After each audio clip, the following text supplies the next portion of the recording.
से कुछ बदलने वाला नहीं है, ना सरकार के जो नतीजे या ईवीएम ने दिया हुआ मैंडेट है वो बदलने वाला है, ना सीईसी ने दिया हुआ मैंडेट बदलने वाला है। लेकिन ये तो पता चलेगा कि सत्य क्या है। ये देश सत्यमेव जयते पे चलता है, सत्तामेव जयते पे नहीं। सत्तामेव जयते पे चीफ इलेक्शन कमिश्नर चल रहे हैं। आज आप लोगों ने शपथ ली है सदस्यता की, तो क्या डिसाइड हुआ? क्योंकि कल आप लोग नहीं, कल हमने कहा था कि कल हम शपथ नहीं लेंगे। एक दिन के लिए हमने जो आंदोलन करना था वो तो किया है, लेकिन आमदार बन के, विधायक बन के आगे का जो काम होता है वो हाउस के अंदर और हाउस के बाहर, भीतर और बाहर, ये दोनों हम करेंगे।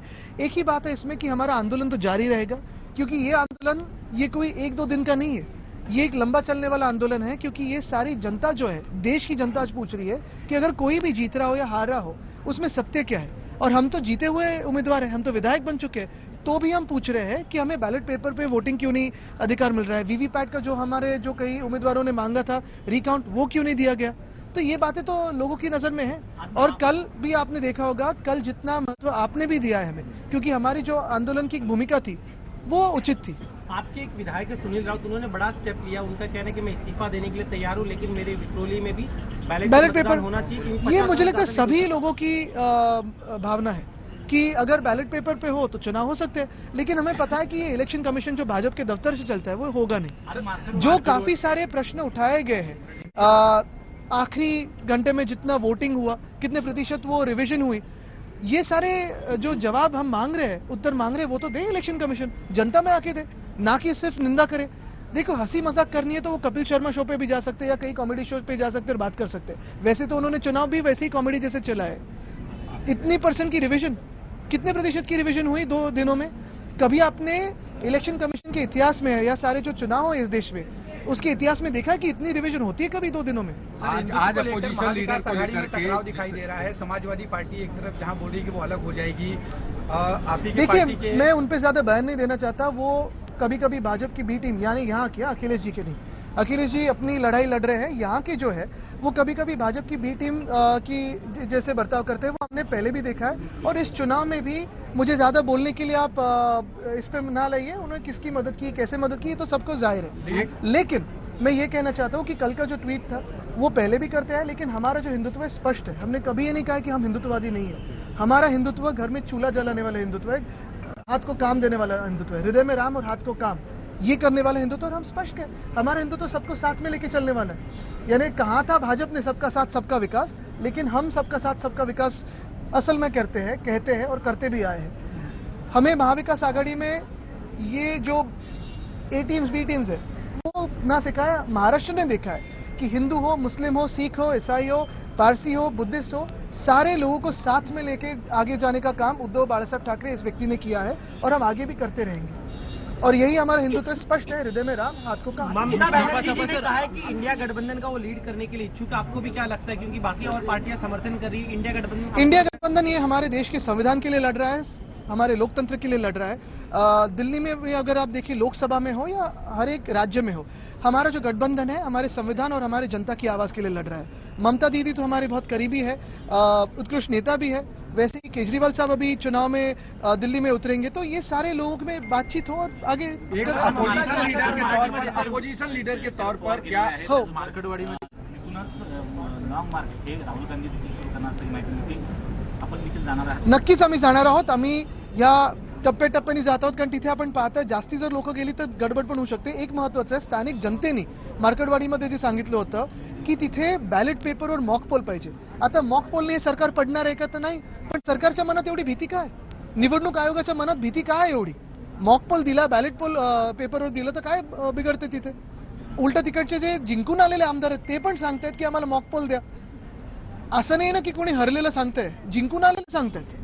अपोजिशन लीडर के तौर पर जिस तरीके से बघा आता आवाज वाढत चाललाय। महाविकास आघाडीमध्ये हिंदुत्वाच्या मुद्द्यावर काही भूमिका घेतलेली होती, त्या संदर्भात बघा, समाजवादी पक्ष अखिलेश यादवजी जे चालवतात ते युपी मध्ये एक वेगळेपणे चालवतात। इंडिया आघाडीचं तिथे खूप छान नेतृत्व करत आहेत। इकडचे जो त्यांचे जे काही आहेत, अनेकदा मी हाऊसमध्ये बसून पाहिलेलं आहे आणि या निवडणुकीत पण पाहिले की ते भाजपचे बी टीम म्हणून काम करतात। मला त्यांच्यावर बोलायचं नाहीये। हे जे कालचं ट्विट होतं ते आधी पण करत आले, पण महत्वाची गोष्ट ही आहे की कुठच्या विषयाला किती खेचून न्यायचं, भाजपची बी टीम म्हणून वागायचं का, हा एक प्रश्न पडतोच। पण मला वाटतं हा विषय लांबवायचा नाहीये। आमची जी भूमिका आहे ती स्पष्ट आहे। आमचं हिंदुत्व आम्ही पहिलं पण सांगितलं, हृदयात राम आणि हाताला काम. ते आमचं आहे, सगळ्यांच घेऊन सोबत चाललोय. उलट तुम्हाला अजून एक सांगतो, कदाचित आम्ही एकमेव पक्ष असे असू जे स्पष्टपणे सांगतो की आम्ही हिंदुत्ववादी आहोत. सबका साथ सबका विकास जे भाजप सांगत होते ते आम्ही करत आहोत, भाजप नाही करत आहे. पण आमच्या सोबत आणि उद्धव बाळासाहेब ठाकरे या व्यक्तीच्या नावावर आपण पाहत असाल, हिंदू असतील, मुस्लिम असतील, शीख असतील, पारसी असतील, बौद्ध असतील, ख्रिश्चन असतील, जैन धर्म, हे सगळेच येतात सोबत. कारण आमचं हिंदुत्व स्पष्ट, आम्ही जसं सांगितलं, आमचं घरातली चूल पेटवणारं हिंदुत्व आहे, भाजपचं हिंदुत्व आहे घर पेटवणारं हिंदुत्व.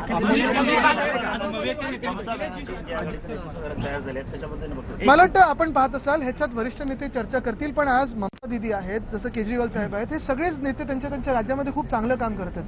हे सगळेच आमचे जवळचे आहेत आणि पुढे आपण पाहतोय इंडिया आघाडी ही देशात लवकर सत्तेवर येईल, हे आता चित्र दिसायला लागलेलं आहे. म्हणूनच ते ईव्हीएमचा घोळ घालतात. बेळगावमध्ये मराठी एकीकरण समितीने नेत्यांना न येण्यासंदर्भात सांगितलेलं आहे. तणावाचं वातावरण आहे. गेल्या अनेक दिवसांपासून करत हा प्रश्न प्रलंबित आहे. अनेकदा आम्ही सांगितलेलं आहे की केंद्र सरकारने याच्यात हस्तक्षेप करावा. अनेकदा आम्ही सांगितलेलं आहे की तिथे युनियन टेरिटरी बनवलं पाहिजे, पण अजून ते होत नाही. अपोजिशन लीडर के तौर पर आदित्य जिस तरीके से चांगलं आहे. मला वाटतं माझ्यासोबत जे आहे तिथे मागे दोघेही, ह्या दोघांमुळे तिथे खूप पाठबळ मिळालंच. आशिष जी आहेत, आमचे सगळे कार्यकर्ते आहेत आणि जनतेच्या आशीर्वादाने आम्ही इथे आलोय, काम करत राहू. काल शपथ नाही घेतली, त्याच्यावरून असं म्हटलं की जास्तीत जास्त मला वाटतं सगळी मतं त्यांची आहेत. बघा अख्खा वर्ल्ड इथे उभं आहे. जिस तरीके से सरकार कह रही है कि नंबर्स कम है, लेकिन बिना अपोजिशन के हाउस चलाना आसान है क्या? पहली. दूसरी, विपक्ष ने क्या अपोजिशन लीडर और डिप्टी स्पीकर की डिमांड की है क्या? हमने महाविकास आघाड़ी ने यह कहा है कि अब तक जो प्रथा परंपरा चलती आई है वही चलते आए. लोकतंत्र में प्रथा और परंपरा का बहुत महत्वपूर्ण एक हिस्सा रहता है और ये जो डेप्यूटी स्पीकर हो या फिर एलओपी हो, ये होके भी सरकार को कोई वैसी गड़बड़ी होनी नहीं चाहिए. हम तो जो विषय है जनता के वो उठाते रहेंगे और यही बात हम कहना चाहते हैं कि देखिए ये जो विरोध की भूमिका है, ये शत्रुता की भूमिका है, कहीं ना कहीं ये अभी कम होनी चाहिए.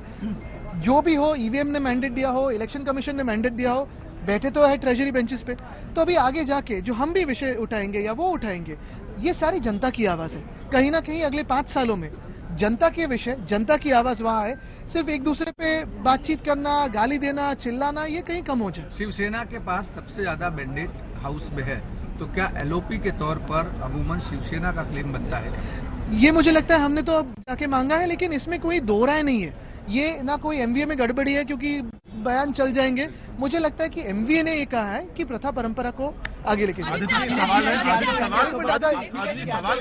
सवाल जो है वो नासिक के पीपल गांव से आया है, क्योंकि एक लड़का था जिसने 6 दिसंबर को एक पोस्ट अपनी इंस्टाग्राम पे स्टोरी शेयर करी, उसकी बहुत बुरी तरह से पिटाई हुई. जो लड़का जो पीड़ित है वो बहुसंख्यक समुदाय से आता है और ये बात लॉ एंड ऑर्डर को लेकर भी बहुत ज्यादा सवाल करेगी. देखिए ये बात हो या काफी सारी जो घटनाएं पिछले कई दिनों में घटी है, मैंने तो देखा अभी पूना में भी सिर्फ 48 आवर्स में कितने सारे इंसिडेंट्स हुए क्राइम के. तो लॉ एंड ऑर्डर सिचुएशन है या नहीं, और मैं तो यही कहूंगा कि अभी इस राज्य में एक सीएम 2 डिप्टी सीएम है. होम डिपार्टमेंट किसके पास जा रहा है वो कहिए तो, ताकि ये सारे मामलों पे कोई हल निकलेगा. क्योंकि होम डिपार्टमेंट ये अहम होता है. होम डिपार्टमेंट यानी लॉ एंड ऑर्डर हो, क्राइम को एक कब्जे में रखने की बात होती है. और यही बात मैं कहना चाहता हूं कि सब आपसी झगड़ा छोड़ दीजिए. होम डिपार्टमेंट किसके पास है ये बता दीजिए और जाहिर कर दीजिए. बाद में का एक्सपेंशन हो तब हो, लेकिन होम डिपार्टमेंट का कोई निर्णय दीजिए ताकि ऐसी घटनाएं ना घटे. समाजवादीच्या मुद्द्यावर अखिलेश यादव यांच्यासोबत काही बोलणं झालंय का?